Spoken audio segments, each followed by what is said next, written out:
Kas sulle vahepeal tundub, et juukseotsad murduvad ära, juukseotsad on laiali, harali, kuivad, siis tegelikult võib asi olla sinu harjas.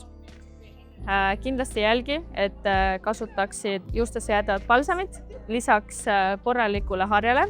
Meie soovitame upgrade'i harjasid, näiteks Wind Brush Wet, mis on mõeldud märgade juuste kammimiseks.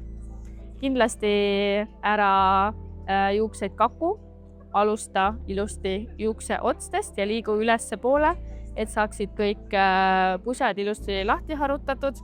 Soovitame ka naturaalsetest mets- ja harjastest harjasid. Siin on segu sünteetilistest ja metsaharjadega, mis on väga head pusade lahti harutajad ning lihtsalt teevad ka juustele head.